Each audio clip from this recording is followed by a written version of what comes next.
Pada kali ini kita akan ngebahas nih terkait PLTS yang saat ini sedang digembor-gemborkan yang seperti kita tahu ini menjadi proyek yang sangat-sangat akan mendukung swasembada energi di Indonesia karena kita tahu pada saat ini sekarang Pak Presiden Prabowo sedang mencanangkan di mana ke depan swasembada energi ini diwajibkan dan kita ingin membuat PLTS ini menjadi salah satu pembangkit listrik yang memiliki persentase dari market share yang sangat-sangat besar. Dicanangkan kurang lebih membutuhkan kurang lebih sampai di level 100 gigawatt untuk kedepannya dan ini butuh kalkulasi yang sangat-sangat tajam dan ini membutuhkan kapasitas yang cukup besar dari seluruh stakeholder di Indonesia untuk bisa mencapai 100 gigawatt ini karena 100 gigawatt ini sangat-sangat besar dan untuk sebagai perbandingan nanti kita akan jelasin juga kira-kira di negara-negara lain kurang lebih mereka tuh punya kapasitasnya itu seberapa gigawatt sih dan nanti kita akan bandingin juga di Indonesia kalau seperti apa dan emiten-emiten apa aja yang punya kapasitas terhadap PLTS ini yang sudah menyumbang kapasitasnya kepada negeri di Indonesia. Dan pada kali ini kita akan ngebahas terkait Indonesia mengejar energi surya, ini peta kekuatan emiten dan pendukungnya. Mungkin buat di next.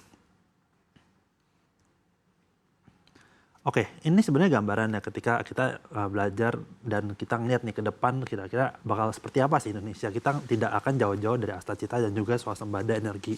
Karena kita tahu selama ini itu yang digembar-gemborkan oleh Pak Prabowo di mana swasembada energi dan swasembada pangan ini menjadi salah satu poin krusial untuk kita pakai ke depan karena ini menjadi salah satu poin juga karena kalau kita lihat beberapa waktu terakhir swasembada energi ini udah menjadi salah satu poin penting juga. Kenapa? Karena dengan penutupan Selat Hormuz yang terjadi pada saat ini akhirnya menimbulkan supply shock di seluruh dunia dan tidak juga berkecimpung di salah satunya di Indonesia juga.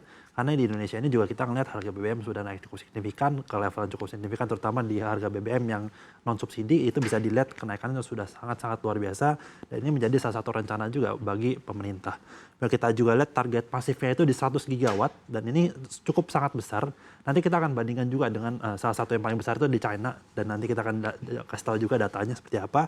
Dan lompatan global ini kita melihat dari apa yang sudah direncanakan oleh Pak Prabowo dan menteri-menteri ini menjelaskan kurang lebih dari posisi ke-69 akan naik ke posisi ke-4. Kalau misalnya kita emang berhasil mencapai di 100 gigawattnya ini. Kemudian kita juga lihat mini masanya kurang lebih nanti dalam 4 tahun ke depan ini akan baru mulai direalisasikan dengan keadaan seperti ini. Dan kita perlu lihat nanti kelanjutan seperti apa dan harusnya ini bisa menjadi salah satu poin penting juga bagi kelanjutan dan kemakmuran Indonesia ke depan. Mungkin buat di next. Nah, ini adalah gambaran yang terkait potensi teoritisnya kurang lebih seperti apa sih. Kalau misalkan kita lihat nih Indonesia nanti ke depan itu kurang lebih mempunyai ini cukup panjang nanti ke depannya. Jadi ini kurang lebih di level 3254 dan ini potensial eksponensial yang ke depan dan ini bukan dalam waktu dekat ya. Kalau dalam waktu dekat nanti 100 gigawatt. Kalau misalkan nanti ke depan sangat jauh ini potensialnya sebenarnya di 3294. Dan kalau misalnya kita lihat juga di realisasi 2025 ini sebenarnya kapasitas terpasangnya untuk Indonesia itu baru 1,49 gigawatt. Dan ini udah seluruh emiten baik itu mau BUMN dan BUMN swasta dan seluruhnya yang ada di Indonesia kurang lebih baru 1,49. Dan ini berdasarkan dari capaian 2025. Kemudian kita lihat juga tingkat pemanfaatannya itu kurang lebih 0,4% dari potensi yang tersedia. Di mana kalau misalnya ini berdasarkan hitung-hitungan dari 1,49 gigawatt dibagi dengan 3294 di mana akhirnya mendapatkan kurang lebih hanya 0,4%. Ini masih menjadi salah satu nilai sangat-sangat kecil dibandingkan dengan negara-negara lainnya. Kemudian kita lihat juga bauran EBT-nya kurang lebih total capaiannya hanya mencapai 15,63 gigawatt dan ini masih akan berkelanjutan. Dan kita lihat di sini, ini adalah angka-angka kurang lebih potensi kita tuh kurang lebih gimana sih? Di mana kita saat ini kan di negara tropis dan memiliki tingkat surya sangat sangat banyak dan ini bisa dijadikan sebagai salah satu sumber energi tambahan sebagai kalau misalnya kita lihat ada surya di situ, ada angin juga, ada air dan kita lihat surya ini masih menjadi paling top tier-nya.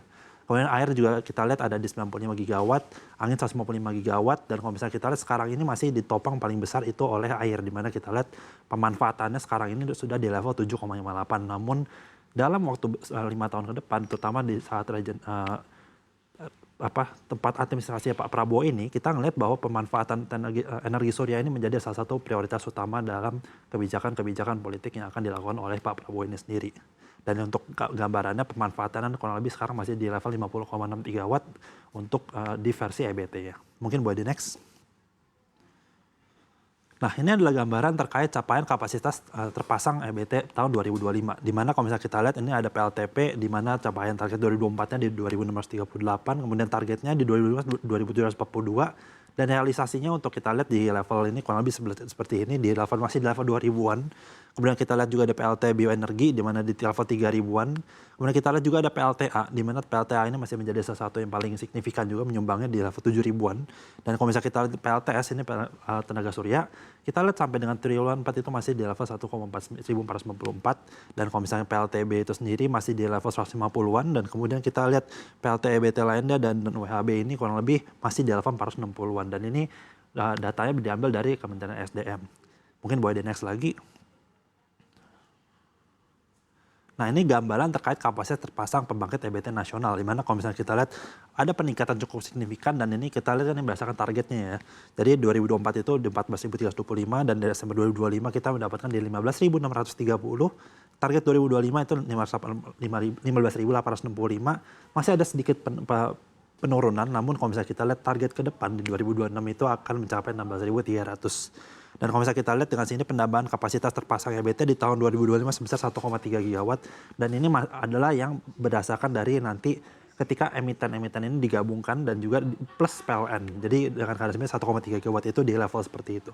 Kemudian kita lihat juga ada rincian realisasi per jenis pembangkit megawatt, di mana kalau misalnya kita lihat di sini, ini adalah gambaran di mana yang tadi kita udah coba gabung-gabungin yang tadi, itu air masih menjadi penopang salah satu yang paling tinggi ya, karena kalau misalnya kita lihat itu di level 7.587, kemudian panas bumi itu masih di level 2.744, bioenergi 3.185, surya 1.494, dan ini yang akan dicanangkan akan diperbesar oleh rejim dari Pak Prabowo ini, dan ke depan nanti kita lihat akan PLTS ini akan menjadi salah satu kunci dari swasembada energi ke depan.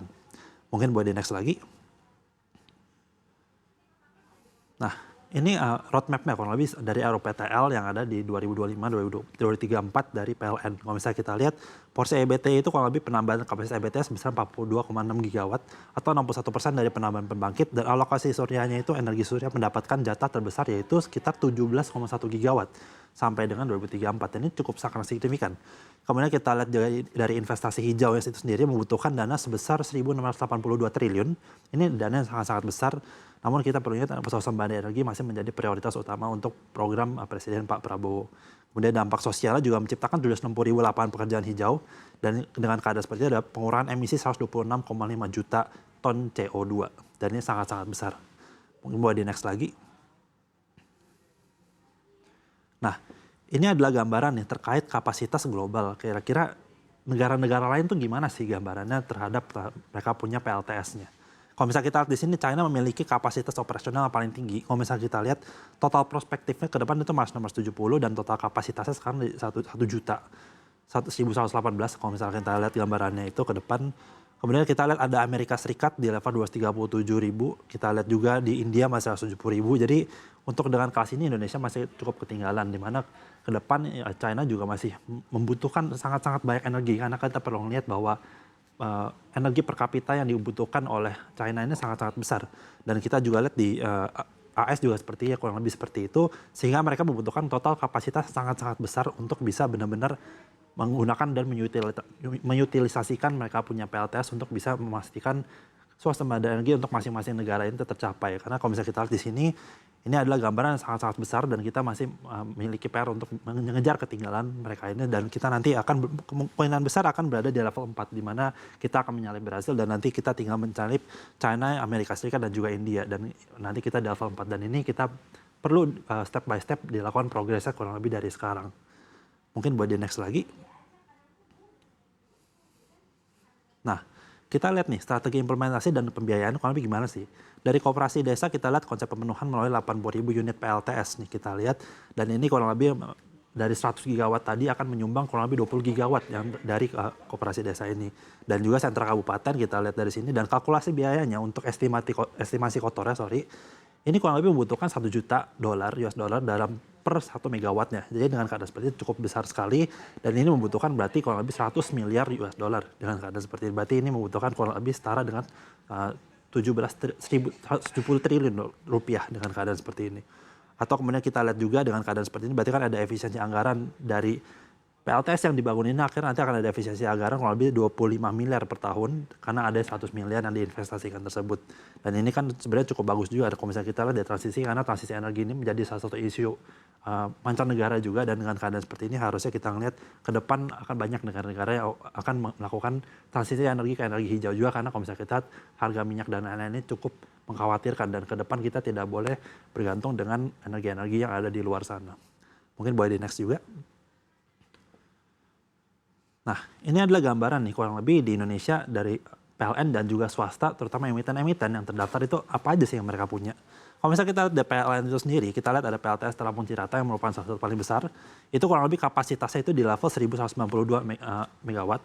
Atau kalau misalnya kita lihat dengan keadaan seperti ini kan ini sebenarnya masih sangat-sangat jauh sekali perbedaannya dari kita. Ini masih hampir 1,2 gigawatt lah anggapannya. Dan ini masih berada di level yang sangat-sangat signifikan jauhnya dengan China kalau misalnya kita lihat tadi. Kemudian kita lihat yang kedua itu sebenarnya ada dari Indica Energy atau emitennya di Indi, di mana mereka mempunyai kapasitas kurang lebih 60 megawatt. Dan ini portfolio MS dan juga akuisisi aset TIME ya gitu misalnya kita lihat. Kemudian ada dari Toba itu sendiri atau TBS Energi. Kita lihat dari PLTS Terapung itu kurang lebih mempunyai kapasitas 46 megawatt. Kemudian kita lihat juga dari Medco itu sendiri juga punya 25 megawatt. Kemudian di Chandra Asih atau CDI punya Pak Prayogo itu memiliki 11 megawatt. Dan kalau misalnya kita lihat ada dari GGRP itu 9,3 megawatt. Kemudian PTBA ada 1 megawatt. Kemudian ABM Investasi atau ABMM yang kita kenal selama ini kurang lebih 0,64 megawatt. Kemudian Alamtri itu atau Adro kita lihat memiliki hampir 0,6 megawatt. Sehingga berdasarkan dari data yang di sini kurang lebih sekitar 1,33 gigawatt dan masih ada selisih kurang lebih di 0,16. 0,16 ini merupakan perusahaan-perusahaan lain yang belum terdaftar namun ada di daftar kurang lebih energi di luar sana itu kurang lebih seperti apa. Dan ini kalau misalnya kita lihat ini kan sebenarnya PLN juga sudah menyumbang sangat besar. Jadi di sini masih ada sisa 0,16 ini dan 0,16 ini belum terdeteksi dan juga masih ada beberapa yang mungkin nggak di cover sini karena jumlahnya itu tidak sebesar dengan emiten-emiten di sini. Mungkin boleh di next lagi. Nah, kita kalau misalnya lihat dari tantangan dan infrastruktur penunjang ya, kurang lebih seperti apa sih? Dari pertama stabilitas sistem di mana pembangunan BSS ini kurang lebih 6 gigawatt dan pumped storage kurang lebih 4,2 gigawatt untuk mengatasi sifat dari fluktuatifnya surya, karena kita tahu surya itu kan sangat bergantung dengan iklim kurang lebih seperti itu.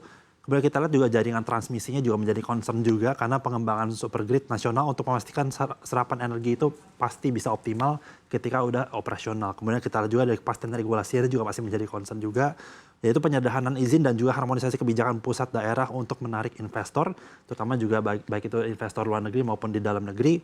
Kemudian untuk target akhirnya di 2060 kita mencapai net zero emission, ini juga menjadi PR kita bersama, sehingga dengan keadaan seperti ini masih menjadi long game untuk kita, dan kita ingat bahwa Indonesia Emas juga masih ada di 2045 dan ini kita menjadi salah satu key playernya lah di level seperti ini, dan baik itu di level negara dan juga untuk internasional. Dan dengan keadaan seperti ini semoga PLTS ke depan bisa sesuai dengan apa yang dicanangkan oleh Pak Prabowo saat ini, dan ke depannya nanti PLTS Indonesia bisa menjadi salah satu penyumbang energi dalam swasembada energi ke depan.